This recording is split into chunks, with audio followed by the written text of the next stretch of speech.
Sometimes we spend 2, 3 calls on a franchise to decide not to move forward. That's not a step in the wrong direction. It's not even a step back. You're making progress. And at the end of the day, the big litmus test that I always say people should be asking is, what are the different fees I'm going to pay and what should I be getting for that money? Right. What will I get for that money? Yeah, so and I'll tell you the biggest mistake that most people make, and it was true of me when I first became a franchisee, is they focus on the win Yes. on the product or service that the business is delivering to customers. And that's the last thing you should be looking at. My advice, though, is to talk to people that are in that industry. So if you're thinking about getting into the technology industry, talk to a technology advisor. Thinking about getting into franchising, talk to a franchise advisor, not your neighbor. Welcome to the Franchise Freedom Podcast, where you can escape the corporate trap through franchise ownership. Here's your host, Giuseppe Grammatico, the Franchise Guide. Welcome to the Franchise Freedom Podcast. I'm your host, Giuseppe Grammatico, your franchise guide, the show where we help corporate executives experience time and financial freedom. Thanks for joining us today. We really appreciate it. And don't forget, feel free to visit our website, ggthefranchiseguide.com. Click on that, book a call. Love to chat with you, answer your questions in regards to business ownership, franchise ownership. If you're potentially a good fit, book a 20-minute call with me today. There's no cost, no commitment. And I would love to help you out in any way we can. Today, I'm joined by industry experts who have helped countless families build franchise empires that last. Whether you're planning to pass your business to the next generation or building your first franchise with legacy in mind, you'll get real-world stories and expert insights right here. Let's dive into what really takes to create a franchise that just doesn't just survive, but thrives for generations. Coaching, and part of our coaching is getting through fear and doubt and things like that. And part of that is just walking you through of what a franchise truly is. What are the risks involved? There's a risk involved with the franchise. Absolutely. There's a lot of things we can't control, but there's a lot of things we cannot control. We can't control the economy. We can control our attitudes. We can control our dedication to the business. We can't control tariffs. We can't control AI. We can accept it. We can work with AI, incorporate into the business. But fear takes off, and we just did an entire episode on 15 fears and concerns that we should try to link here to this episode. But those are things to consider as well.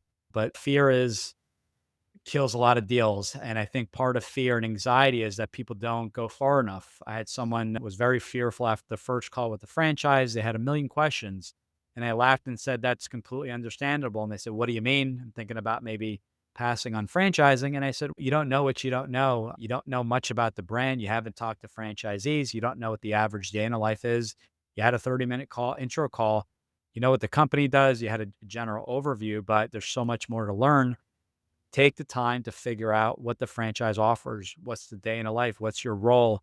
What's the expansion strategy of the brand? What's the exit strategy of the brand? Those are things to consider. So people are just getting engulfed with fear and anxiety. Go old school, get a piece of paper, write down your questions and concerns, check them off. Every call, I guarantee you're going to get your questions and concerns for the most part answered, and there's going to be a new list. That's okay. That's progress. Sometimes we spend 2, 3 calls on a franchise to decide not to move forward. That's not a step in the wrong direction. It's not even a step back. You're making progress. You got to realize I prefer brands in B2B. I'd rather have these longer relationships, these maybe senior care, these referral offerings in water and smoke damage with the plumbers and insurance companies. So you make progress, start to learn the things you like, the things you don't like. And one thing you've helped me with, and this was a game changer, just, it's budgeting and ROI. So with budgeting, I never had a systematic way to kind of budget. And with Profit First, we talked about, well, you should put aside, every dollar that comes in, 20% or whatever the number is goes to marketing, paying yourself first. And I never in my entire career had a system. It was basically, in my last business, if there was money in the account, but that's how I paid myself, because we were always charging and then getting paid, hopefully within 15 days. So, and paying our subcontractors after the fact. But it was based off of cash flow, which was actually the wrong way of doing things, because we didn't have at the time a monthly P&L. So that was super helpful. And then ROI, it's like, okay, this is my 20%, and that 20% will make up a number, $50,000. Well, okay, of that 50,000, what is the ROI? Should I be 3, 4, 5xing, that type of, those numbers in order for that to be sustainable. And that was never taught to me as a franchisee. Not a knock against a franchisor. It's just not. They always just said, this is kind of the average spend per month, not percentage, but the dollar amount. So that was super helpful. Can you elaborate a little bit? Any recommendations, along those lines? So here's the thing. Budgets are like diets. Everybody hates them. Let's talk about setting a Right. target and measuring how we are against the target. Right. And then creating a system for cash flow management. That's what you're talking about. When I started this franchise, I'm supposed to have a 15% profit margin. Well, okay, every time a dollar comes in, let's put 15% aside. That's your profit margin. If you can't run the business on 85%, why not? Where are you Right. overspending and where are you wasting money in the business? I mean, the reality is running a business is just like people. When you were in your 20s, maybe you got a job paying 30, 40, 50 grand. Today, if you're in your 40s or 50s, you're making six figures and it seems like there's less money. It's because of lifestyle creep. Right. Well, people own businesses. And so those same financial things that people experience in their personal, Mhm. business owners experience in their business.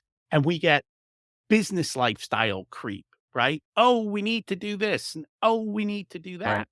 And then the other part of that is employees don't understand finances. So if you haven't taught your employees to be financially savvy, well, they're just going to waste your money because that's what they've been trained to do. They don't think about, hey, every time I waste something or do something wrong or let that slide, it's money out the door. Yeah. And so you got to change the Good way you point. focus. That's a great point, and part of that is on the business owner as well. Something I learned years ago at my last business is we would talk about profitability, but we never showed the employees. So we would have quarterly meetings to say, because they sales were up, they saw business was going well, and they expected bonuses and things like that, which we always tried our very best in order to take care of everyone. But I said, well, just because sales is up doesn't mean profitability is up. So we would talk about, okay, sales are up, but we're actually making less money because of X, Y, and Z. So I think having, being transparent with the staff, and you don't have to give them access to your QuickBooks, but I think letting them know this is kind of where we stand on a quarterly basis. We are making more money, but with that being said, we need to make cuts here, and there. My general manager, I even gave him some phantom equity. Every quarter, he would get a distribution of the profits. So he was cognizant. He was aware of the spend. Do we really need another employee? Do we really need extra marketing, or should he go out every Friday and network at the Chamber of Commerce events and things like that? So I think part of it, to your point, is yes, they're not aware, but we also are not empowering them to be aware, right, with the data, with the information. So that was a big change, and I think people realize, like, wow, we're losing money and sales are up. What changes? How do we? We're a team. How do we make the changes together? And I'm a big fan of rewarding employees who can help you lower Mm, operational costs or efficiency. right. So if an employee comes up with an idea that saves the business owner $10,000, give them a grand, Yeah. give them 2 grand, Mhm. right? Create the atmosphere of everybody going, hey, how do we make more money? Because at the end of the day, a purpose of the business is really simple, to make more money. And we add in while working less. Because I don't want Right. people to kill themselves. You didn't start this business to kill yourself. You shouldn't. There are ways to Mhm. do this, and you've already got a system with the franchise of how to deliver your operation. Now you just need a system on the financial side and how to really maximize and spend time thinking about the business instead of being stuck in the business. And Right. if you're employees now, just look around the room wherever you're working and ask yourself, is everyone in here making the company more profitable, or are there a bunch of people here who are just taking up space? Right? And when you own a business, you're going to have the same problem. You got to ask yourself, is this person taking Yeah. up space? Where is the return on what they're supposed to do? How do I improve it? Like right now, you see with fast food, right? They're getting rid of people galore and they're putting in ordering screens and Yeah. apps and ways to cut employee costs. And I'm not against people and workers, but you've got to do it right. That's why I love Costco versus like Sam's Club. Costco pays its employees a lot more than Sam's Club does. But when you go there, you get a very different experience. And so you got to think through that. How am I going to build my culture, my values? Mm. How am I going to run this business to be the type of place that people love to come to and do business with versus ones that it's friction to do business with you? And I don't think business owners realize how much friction they put in place to do business with them. The easier it is, the easier it is. Look at Amazon. One click, buy now. Yeah, it's simple. The Amazon is the perfect model, right? I mean, you have everything. I follow Marcus Sheridan from They Ask You Answer, and he said Mhm. Amazon. You go there, you get reviews, so you can do your research. It's easy. It's one click. Your data saved. If you want to look at competitors and other, I'm looking at a wireless mic, for example. I purchased two mics to bring to our conference next week, and they gave comparisons, and you can test them out. They're easy to return. Go to Amazon and then go to your website. And I jokingly say, pretend like you're a customer. I go to your website. Do I know what the heck you even do? And that's sometimes a mystery. What do you do? And give us an idea on pricing. If you're $50,000 minimum to meet, and that's the cost, maybe you're giving some data, but that's going to rule people out and just say, well, I don't have that type of funds. Maybe I need to go a different route. But just being open and transparent will help. Will it increase or decrease lead flow? It could be both, but that the quality of lead at the end of the day should increase. So absolutely shop yourself. Just see like, maybe have someone not biased, a friend kind of maybe, search the site and give you some advice as to where, areas of improvement. So true. What else? What other advice did you have? So a lot of the audience listening in is our corporate execs looking to make that first move to entrepreneurship. What other advice do you have for them? And many of them have never owned a business before. Yeah, and I think, this is the problem. People who don't own a business don't realize how much is involved and how difficult it can be to build everything yourself. So, like, I partnered with Profit First. Everything that's in that Profit First book is the way I built my wealth. I understood it fully. And then I'm like, well, if I understand this fully, what do I need them for? And then I realized, well, then I have to write my own book. Right. I have to market it. I have to create the templates and the different things that I'm going to use for my delivery. And I'm like, wait a minute. I don't want to do any of that, Right. right? By partnering, which is what a franchise is, they provided me all the Mm. templates. Profit First, that name of Profit First has opened so many doors for me. Like, think about it. When you're driving down the street and you see McDonald's or, you know, JoJo's Burger Right. Bar, where do you go? Right. Right? Depending on where you are, the branding and all of that stuff, that might not be in your wheelhouse and it might not be the parts of the business you love. Right. Yes, you can go create it yourself, but it takes a lot of work and effort. And so this is the shortcut to get through all of that. And I think that's the big part. That's the problem. Yeah. Until you do it, you really don't get it.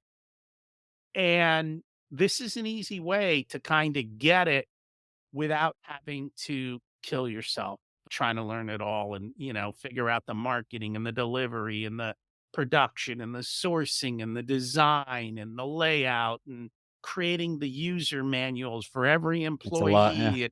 It's a lot of work It's there. overwhelming. It's It's overwhelming. overwhelming. Yeah.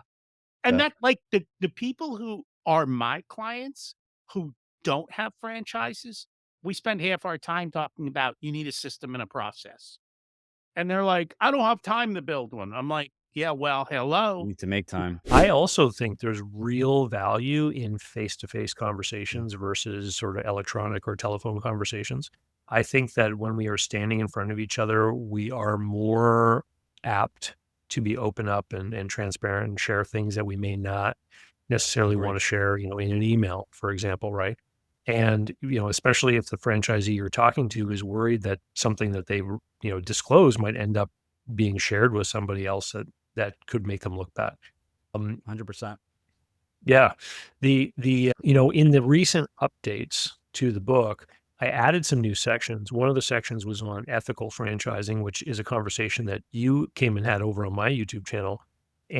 But one of the other things that I wanted to point out is in the book, I also talk about, the different ways that you can compare a franchise opportunity with other kinds of business. Mhm. So there's an example in there, for example, of a pizzeria as a franchise resale versus an independent pizzeria, and how, the two different businesses are going to have very different values, how the sort of franchise fees and everything plays Mhm. into the valuation formula. And these are things that I think are just important for people to understand, because you are making an investment when you get into one of these things. And at the end of the day, the big litmus test that I always say people should be asking is, what are the different fees I'm going to pay, and what should I be getting for that money? Right. What will I get for that money? And in some franchise systems, there is tremendous value in that exchange. Mhm. Agreed. And I'll give you an example. And this is, again, from an update that we've done to the book, my own franchise experience, because when I was a business broker, I was part of a franchise system. And the way that the franchise was set up is it had a flat monthly licensing fee. And with that membership in the organization, I got access to a whole bunch of services, like basically to these online websites. One of them I mentioned earlier, Biz Buy Sell, but there were a few others as well. And we got access to those websites, and we also got access to a really fantastic CRM. Mhm.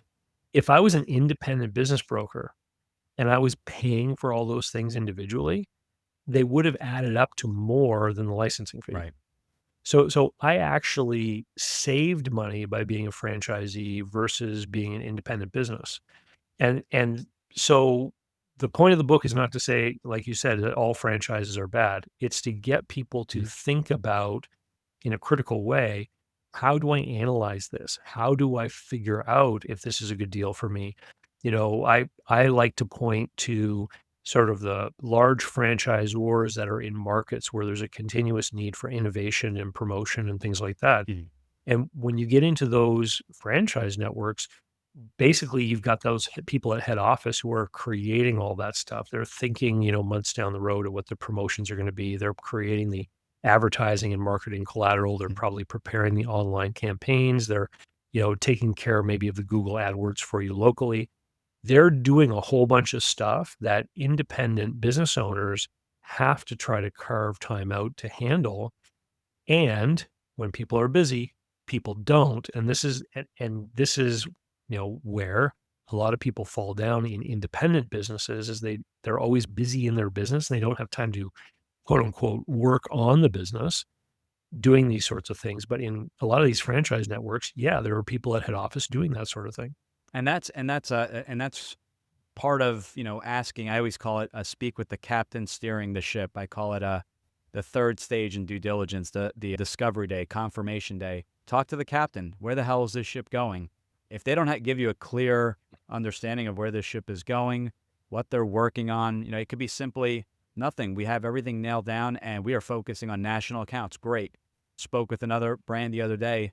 We're embracing AI. We're not renting it, we're owning it. So we've invested $1 million in AI. Speaking of which, the transcript from this episode is going to get dumped into our system, which is going to create not just marketing content, but it's going to create content for our technicians when they're out in the field. It's going to be content to respond to customers. So I think you have to be innovative. People that are constantly fighting it, no, I'm going to be old school, I'm not going to embrace AI. That's fine, but there's going to be a massive shift. I'm not saying, there may be some jobs going away, but what are the brands, like especially these home service brands where you really can't outsource cleaning or mosquito spraying or roofing, but what can they do differently? And if AI can help with automating things and hopefully cutting back your expenses, then you really embrace it. But yeah, you want to know what's going on, and if they can't give you that answer, and that's really, a lot of brands I'm finding are the founders are more involved as opposed to waiting until the end,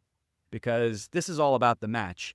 So in my opinion, if the founder's on, we have founders that sometimes do all the calls, sometimes they get in the middle. But if the match isn't there, why drag this on until the end, this confirmation discovery day to find out maybe the match isn't there. Let's find out sooner than later. Or if there is a concern, like, hey, you really need to be an extrovert in sales, but maybe that's someone you hire. Are you open to that? Great. Then we can move forward. So yeah, it's very, very important. There's a difference in telling people what to do. They've read the book. I send videos. I feel like in my years of doing this, there's this enforcement. So did you talk to franchisees? Yes, I talked to one. Talk to another. I feel like there's this constant, like, you have the guide, but let's stay on top of it. Did you talk to enough people? So I think there's a combination play there. Get the book, and then you need that person to constantly remind you. But ask the questions. Don't feel bad. Don't hold back. If a concern comes up, speaking with the franchisee, bring it up. If you don't like the answer, you don't like the direction, no one's tying your hands. No one's telling you have to sign a franchise agreement. You can say, I respectfully walk away. Maybe this isn't the right match for me, and that's okay. It's you made that decision. You did that due diligence. You realized the fit wasn't there for that brand, but maybe you want to look at a different brand in that same industry. So that choice at the end of the day is always yours to make. No one is going to ever force you to sign that agreement, but just get educated, get comfortable before signing. Yes, and I'll tell you that biggest mistake that most people make, and it was true of me when I first became a franchisee, is they focus on the win. Yes. On the product or service that the business is delivering to customers. And that's the last thing you should be looking at. What you need to be looking at is, what is the franchisee's role? And what am I going to be doing if I become a franchisee in this business? And because in a lot of franchise businesses, you're not the one delivering the product or the service. So what difference does it make what that product or service is? But on the other hand, if you say, I don't want to supervise a whole bunch of minimum wage employees that turn over all the time, it eliminates about 70% of all franchise businesses right there. If you say, I don't want to work any nights or weekends, perfectly reasonable request, that eliminates a whole lot of other ones. And that's what we really do with people. We ask questions that allow us to narrow down very rapidly. And I spent 8 years building a company called Great Clips, the haircutting place. And I'll tell you, there wasn't a single franchisee in that entire 8 years that woke up one morning thinking, gee, I got to get in the haircutting business. Yes. Wasn't that way at all. What would attract them was the lifestyle of the franchisees who had been in that business, say 3 years or longer. They were all multi-unit owners. They all had managers. They were supervising the managers. They weren't cutting hair. They weren't in the salons on a regular basis. It was an executive franchise. And when people understood that, then all of a sudden a business that maybe was completely unattracted to them initially becomes very attractive when they look carefully at the franchisee role. And that's true of so many that I think you need to be focused on, okay, what does a successful franchisee do on a day-to-day basis? And, I student for that role. Does that sound attractive to me? Right. Rather than focusing on the actual product or service of the business. Yeah, and I think most of us did that. As you mentioned, you were in the same boat, and I'm looking at the exact same thing, and you just get super excited. And I always tell someone, if you want to be in the sandwich business, you can run your business and buy all the sandwiches you want if you're truly passionate about sandwiches. I'm in Jersey Mike's land. I live in the same town, the first Jersey Mike's. Got to meet family and friends that I grew up with the founder, and it was really interesting to hear his story. And going back to the widget, you'll notice that a lot of brands, your role is going to be very similar. You're not actually installing the roof or cleaning the porta potty or painting anything in a painting franchise. Start to look, but look at, I kind of do it in two different levels or layers, we'll call it. The first layer is getting the business up and running. You may be wearing all hats to learn the business, get it up and running, but really figuring out 6 to 12 months out, what is that role in the business? The team's in place. You've that learning curve. You learn the business. You understand it, especially if you've never owned the franchise or any business before. What does that role look like 6 to 12 months out? And that'll really help. And that's part of validation, getting to speak with franchisees and hearing directly from the franchise owner exactly what's an average day in a life, maybe when you started to where you are today. And that's super helpful. So not only are you hearing it from the franchisor, but you're getting to hear it from the franchisee. So a very important part about the widget, because that is an area a lot of people just kind of They get super excited and then they go, okay, what do you have in this specific space? Or maybe it's a misconception, right? Maybe you think you have to have experience. Do you have to have experience in the franchise itself, or is it something else? It depends on the franchise. Mm. For the most part, the answer is no. What franchisors are doing is that they've got a business model that they know if people execute that business model effectively, they will be successful. That's the foundational approach of franchising it. And what they've also developed then is a methodology to take someone who doesn't know that business and bring them in, and in a relatively short period of time, train them in how to set up and run that business effectively so that if the people just follow the system, Right. do what the franchisor tells them, they will be successful most all the time. And that's two different skills. First, you have to have the skill to operate the business effectively. And this is the path that most franchisors follow. They maybe open the first 4, 5, 6 units of whatever their business is themselves. They run it very successfully and it's doing well.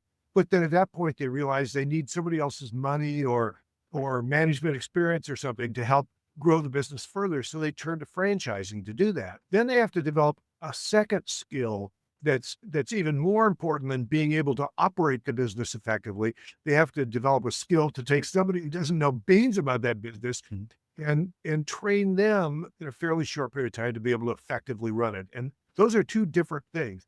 Quite often you'll see people who are very successful operators who are not very successful franchisors because of that. And that's another reason that there's a lot less risk in a franchise if they've got a track record and they've proven that they can take people like me and put them in business and make them successful.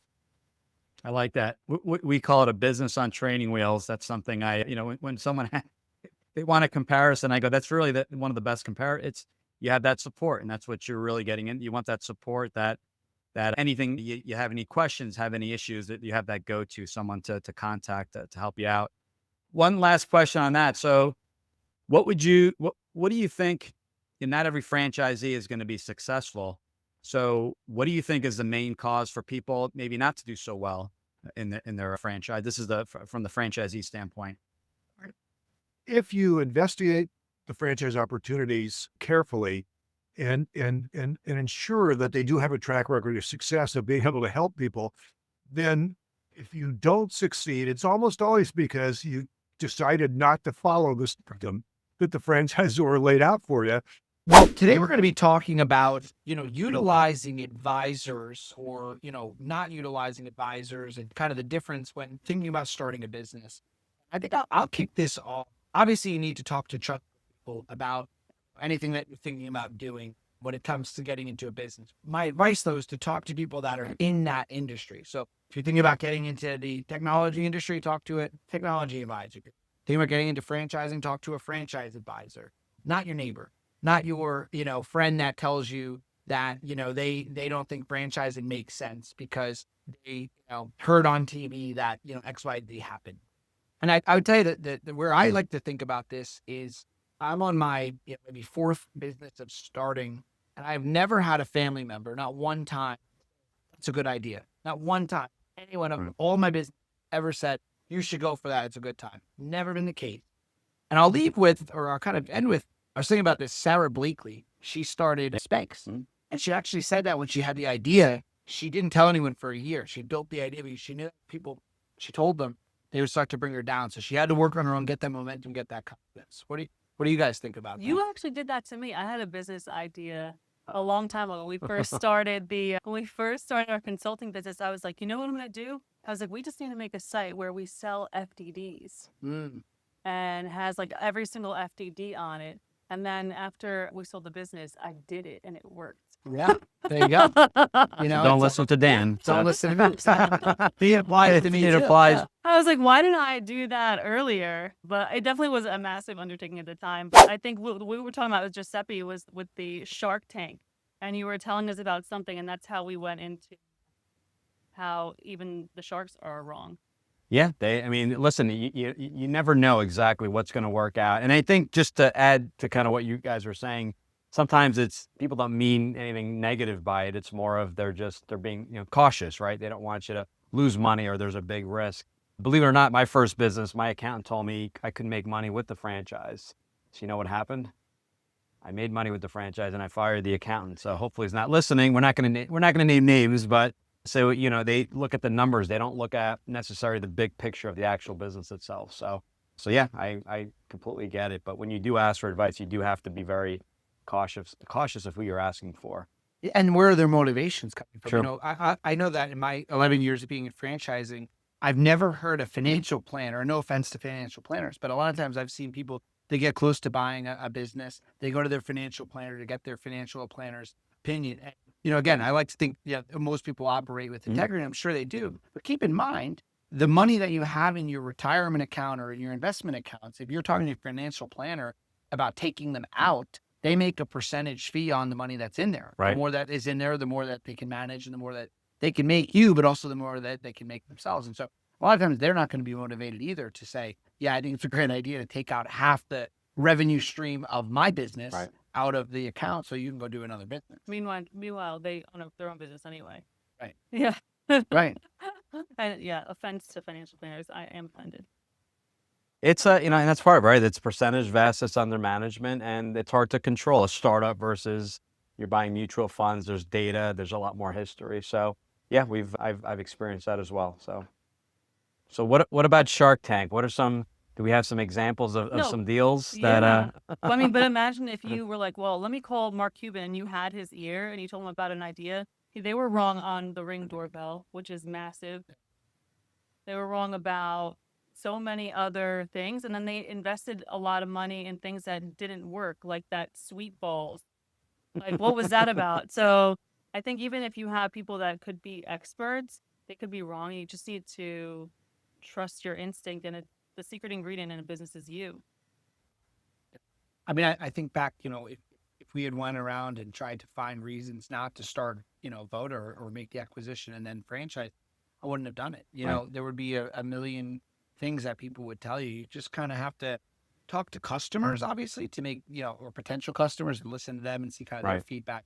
But anyone else, it doesn't matter. And, I'll give you another example. I've had so many times where people are close to buying a franchise, for example, and then they go, oh, well, like my neighbor has, advised me I shouldn't do it. I was like, what does your neighbor do? Oh, they're an accountant, or they're, whatever, a lawyer, or they're, they work in tech.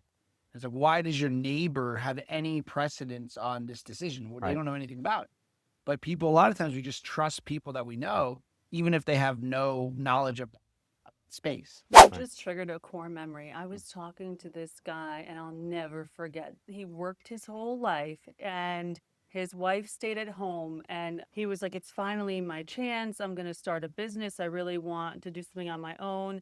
And his wife had this control over him where she was like, no. And I felt really bad because, like, number one, I was like, oh, what does she do for a living? Oh, she's never worked. I'm like, okay. But maybe she's like a business background professionally. Is she like in finance, or is she examining the numbers? No, none of that. I was like, wow, like I'm thinking in my mind, like, she doesn't believe in you. Like, that is so sad that you have someone that you've supported your whole life and like they still don't have faith in your abilities. It's interesting that you say that. I was actually just having that conversation with someone. What I've learned, and this is not really related to like talking to an advisor, not about buying a business, but just in general, when it comes to teammates and partnerships, something I've learned is that more times than not, in my experience in business, when I find that someone is acting differently, a lot of times you don't realize how much of that is driven by the spouse or the family members, whether it's a, company owned by, a father-son, and all of a sudden it's not the father-son relationship that can change. It's the son's spouse or the daughter's spouse that, starts to see the opportunity or starts to understand things a little bit differently and starts to get into their ear. And so I've learned something. It's so interesting. Like, same with business partnerships. You better make sure that you have a pretty good relationship with the spouse of your business partner. Because if you don't have the trust there too, that can go really quickly the other way. Because of course they're going to side with their spouse as they should. But if they don't have all the information or lifestyle changes, it's very important to be careful of that. So would you say, I think it's important for everyone to be at the table. So if you are buying a franchise, whatever the business is, that partnership, everyone should be on the table. Everyone should know exactly what's involved, because as a consultant, if we're talking about a franchise, maybe they're not, relaying that message back to the spouse. So I always, mention, hey, we'd like everyone to be on these calls together. So if there's a concern or a question, we all kind of are on the same page. Not easy, and I don't know if you would agree, but to get everyone on the phone, but it just makes it so much simpler. And that way everyone knows the plan. And the expectation is we're going to grow this. This is where we want to be. Maybe the plan is to sell it in 10 years. So I think that's crucial. I think everyone involved in the decision and even the families, why is mom or dad buying this franchise? It's so we can spend more time with Mia and everybody else. So, that's the reason for doing it. I think I put the fear of God into people because when we have that conversation, I'm like, take it from someone that's been divorced. You either do something to your spouse or you do it with them. Right. So I would definitely recommend having your spouse on the calls, and they're on the calls. 100%. And they don't have to be on every call. Like my wife was on the first call and she was like, great. She's like, you're going to run your business. I'll support you every way I can, but I'm going to keep my job. And she's been at the same employer for 25 years and she's happy there. But she said, I understand the risk. She was on the first call. And then after that, she said, I don't have to be on the calls. Just let me know kind of what's going on. And that was our agreement and it worked out fine. When we talk about being married, and you think about it, like making a decision of anything, do you really make that many big decisions with your spouse? Of course not. So like, why would it be the difference with a franchise? I actually think when people are looking at a franchise and they know their spouse usually is involved in decisions and they don't include them, it's kind of a way to kind of subconsciously give themselves a way out, right? It's like, oh, well, my spouse isn't on board. Well, you didn't bring them into the whole process. Right. Of course, they're not on board. I wouldn't be either. Which is interesting. I think it's challenging though, right? Because I think there's a lot of people that they think, let me get the information first and then bring my spouse. The other thing I've noticed is, I think in the case of someone when they're the breadwinner their entire life, whoever in the relationship is the breadwinner their entire life, I think that's a little bit of a different situation where it's like, look, like you trusted me to provide for all this time. You're gonna have to, like you said, you have to bet on me here too. And I this is the move I have to make. But maybe they just don't want to do it because honestly, like they might not be that into it if they're not really sharing it with their spouse. Do you know what I mean? Maybe they're like not all in yet. Like, I'm definitely doing this. They're more testing the waters before they bring them into the conversation. Yeah, but I mean, you have to understand is like if you want to, get in shape or lose weight, you have to go through pain to get there, right? If you want to make a business, successful, you have to go through sacrifice. And so you're going to have to, like you said, get your spouse involved because they have to be on board with the sacrifice that they're going to be sacrificing too. It may be no income the first year. It may be no vacations that first year, or there's going to be a shift in lifestyle. So absolutely, they have to know they have to set. This is the expectation, but the goal is to, go on more vacations, retire early, spend more time with the family. So I think if you set the expectation, they're on board then. But ultimately, everyone has to be on board, or it's going to be a rocky road. I got a question. What's this trend or thing that I feel like I've been seeing, which is people that are looking at buying a franchise business with an expectation of like they have to make this, crazy profit their first year. Which, by the way, to me, crazy profit is anything that's like, a good amount of money. Like you're trying to replace your salary or something in the first year. I've never really seen businesses usually do that. So, but what are you guys seeing where people come with those expectations? Has something changed in the, kind of economy or the generation? Like, what is that kind of driving? I think people expect the immediate return, right? They want to go viral in the first post on social media. So I think that's where it's coming from. I always tell people that first year it's a learning curve. You've never owned a business, you've never hired people, so this is all new. You're learning something new. But to be matching the income you were making immediately. You're building something, so to have that expectation, I always take a step back and say, realistically, any profit. So even if there is that kind of profit, you want to reinvest in the right team, in the right systems, because this is not a business that you hope to grow 10% a year. This is something that's going to be growing exponentially. That's something I've experienced in my business, and I always, my first year, reinvested everything back. I didn't take a dime out, but I also set reserves aside for that. So I think it's this instant gratification. I have to make money right away, and it's okay if you don't match your salary the first year. You should really be investing in those systems, or else you're starving the business. You're pulling too much out. You're not hiring the right people, or not paying them what they're owed. when you're not investing in the technology as well. Yeah, but people say that, but they're still taking a salary, and they're saying the business isn't profitable, and They're pulling their salary and pulling their they're salary. So I mean, I think it just depends. Some people can hit the ground running, and some people don't. There's hurdles that you can't predict. No one has a crystal ball. Right. Like COVID happened, people that own certain businesses were affected, and other people. Like you were selling masks, you killed it, or Right. gloves, or whatever, right? Right. So it just depends. I think you can make money year one. We've done it before, and it's doable, but it's more I of what don't you know. do with that money. So even if you Yeah. make the money, you don't have to pull it out. You Right. can, reinvest. I think you should be reinvesting as much as you can to build that base so that, the money's not made the first few years. The money's made later, and in many cases, money's made on the exit. It's interesting. Like, yeah, right. People forget about the enterprise value Right. that they built in a Right. business. I was talking to a business owner that, had started building a business. Their first year did well, but didn't make money. They lost money. Right. But they were building the bones of the business. And in their regular job, they made a substantial amount of money. And what you have to remember is, like, I can't give tax advice, but when you lose money in a business, but you have another income, well, that loss is a net operating NOI, net operating loss. Right. And net operating loss. And it carries over into your taxes. And so if you're making a bunch of money in one place, well, now you're losing money, if you will, as far as your other business, but you're building a business, you're building an asset. You're mitigating tax exposure. And then the next year, when you do build the business further, and let's say you do start to make a profit, which, by the way, most business owners, they want to try to have Sure. a big profit. But when they do start to have a profit, you're going to be able to get a multiple on that profit, whatever multiple down the road. That's another legacy franchise lessons in the book. Remember, building generational wealth through franchising isn't just about choosing the right franchise. It's about systems, succession planning, and making decisions with the future in mind.